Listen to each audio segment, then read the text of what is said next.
Si la rémunération est un facteur d'attraction et de rétention fort, ce n'est pas le seul. Il est important de penser à l'expérience salariée dans sa globalité. Les entreprises peuvent donc capitaliser sur d'autres leviers tels que les parcours de carrière, la recherche de sens ou encore l'ambiance au travail. Bienvenue dans la saison 2 du podcast Repensez vos politiques de rémunération de WTW, le podcast qui décrypte les dernières tendances du marché. Face aux problématiques d'inflation, d'attraction et de rétention des talents, les entreprises doivent repenser en profondeur leur politique de rémunération. Je suis votre hôte Issa Nyangane du département marketing de WTW et tout au long de cette série, j'accueillerai nos experts qui vous feront découvrir les innovations pour mieux faire face au contexte inflationniste, aux tensions enregistrées sur le marché de l'emploi et ce, dans les différents secteurs d'activité.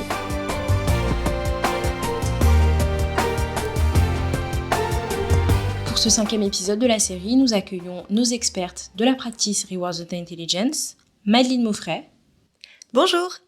Et Saadia Benali. Bonjour. Elles vont nous partager les tendances de rémunération observées dans le secteur Life Science au sens large, c'est-à-dire les laboratoires pharmaceutiques, les sociétés de sous-traitance pharmaceutique, de Consumer Health, les biotech, mais également les medtech, c'est-à-dire les fabricants de dispositifs médicaux, de matériel de diagnostic et d'analyse, ou encore de technologies médicales. 2023 fut une année de challenge. Les entreprises ont fait face à une inflation élevée, qui les a forcées à apporter une attention particulière aux coûts pour pouvoir atteindre leurs objectifs. Les tensions sur le marché de l'emploi, avec des compétences très spécifiques, très spécialisées, sont toujours présentes. Les sujets ESG sont toujours au centre de l'attention des parties prenantes. D'ailleurs, on observe une forte hausse des rémunérations pour les métiers liés au développement durable. Les entreprises poursuivent leurs activités de fusion et acquisition et de carve-out pour se concentrer sur la recherche et le développement, toujours dans le but de rester compétitifs. Et cela se voit sur les rémunérations. Les métiers liés aux alliances stratégiques connaissent une forte hausse de salaire en 2023. La digitalisation et l'automatisation sont toujours des sujets au cœur de l'actualité. Une tension s'observe sur les métiers à la croisée des chemins entre la pharma et le digital, comme la programmation statistique, la gestion des données sur les essais cliniques ou encore la bioinformatique. Le secteur doit aussi composer avec les perturbations de la chaîne d'approvisionnement qui continuent de freiner l'expansion de l'industrie. Et enfin, la directive sur la transparence des rémunérations soulève de nouvelles questions auprès des organisations sur leur capacité à communiquer les niveaux de rémunération de leurs salariés. Concernant les tendances de rémunération, notre enquête WTW Pharmaceutical and Health Sciences, conduite en France en 2023 auprès de 170 entreprises participantes, montre que le salaire de base a augmenté en moyenne de 3,2% entre 2022 et 2023. C'est une dynamique très forte qui est un effet des budgets d'augmentation salariaux importants accordés en 2023 par les entreprises en réponse au contexte inflationniste. Les taux d'augmentation les plus hauts s'observent pour les salariés avec les niveaux de salaire les plus bas, ce qui s'explique certainement par la volonté des entreprises de mieux rémunérer les bas salaires, toujours en réponse au contexte inflationniste. Les montants de bonus, quant à eux, sont en baisse de 4,6% en moyenne. Cela reflète le fait que l'année 2022 a été une moins belle année que 2021. Parce que, rappelons-le, les bonus versés en 2023 le sont au titre de la performance de l'année 2022. Et les bonus qui ont été versés en 2022 l'ont été au titre de la performance de 2021. Donc cette baisse de 4,6% ne veut absolument pas dire que 2022 était une mauvaise année. Cela veut juste dire qu'elle a été moins bonne que 2021.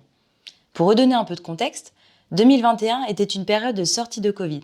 Les projections n'étaient pas optimistes, pourtant la croissance et la performance économique ont été au rendez-vous, ce qui s'est traduit par d'excellents montants de bonus. Pour finir, on observe un constat similaire à celui des bonus pour l'intéressement et la participation, bien que plus marqué encore. Les médianes sont en baisse significative comparée à 2022, mais à nouveau, cela est dû à la très belle performance économique de 2021. En 2023, les niveaux d'intéressement et de participation se rapprochent de ceux d'avant Covid. Les résultats de nos enquêtes de rémunération sont un outil d'aide à la prise de décision dans les politiques de rémunération des organisations et dans le pilotage de leur revue salariale plus globalement. Le benchmark se fait sur un métier et un niveau de contribution, mais certains autres facteurs peuvent impacter les niveaux de rémunération, tels que le genre ou l'ancienneté. Avec la directive européenne sur la transparence des rémunérations, nous nous sommes interrogés sur les potentiels écarts de rémunération entre les femmes et les hommes. Au global, les salaires de base sont en moyenne 2,2% plus élevés pour les femmes que les hommes dans le secteur pharma. Toutefois, on constate des disparités selon le type de contribution. En effet, les femmes vont être mieux rémunérées sur des fonctions de non-cadre. En revanche, dès que l'on passe sur des niveaux cadres, l'écart se réduit, atteignant plus 1% en faveur des femmes. Et la tendance s'inverse pour les cadres supérieurs, où l'écart devient négatif, à moins 3%, en défaveur des femmes. Avec les tensions sur le marché du travail, nous nous sommes aussi intéressés aux différences de salaire annuel entre les nouvelles recrues, c'est-à-dire celles qui ont moins d'1 an d'ancienneté, et les anciennes recrues ayant plus d'1 an d'ancienneté. Et l'on constate que les salaires d'embauche sont plus attractifs que les salaires des titulaires déjà en place. Cela fait écho aux difficultés d'attraction. Les entreprises font un effort sur le salaire dans l'offre faite aux candidats, mais attention, car cela risque de soulever, en conséquence, la question de l'équité interne. Pour attirer et retenir les talents, il est important d'avoir une politique de rémunération attractive, équitable et compétitive.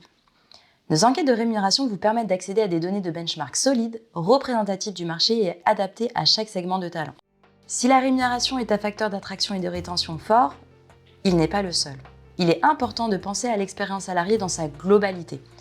Les entreprises peuvent donc capitaliser sur d'autres leviers tels que les parcours de carrière, la recherche de sens ou encore l'ambiance au travail.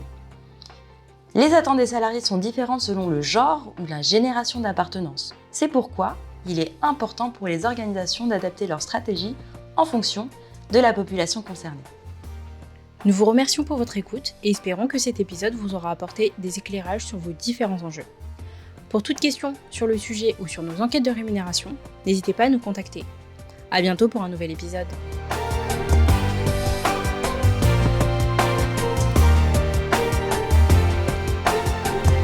Nous vous remercions pour votre écoute et espérons que cet épisode vous aura apporté des éclairages sur vos différents enjeux. Pour toute question sur le sujet ou sur nos enquêtes de rémunération, n'hésitez pas à nous contacter. À bientôt pour un nouvel épisode.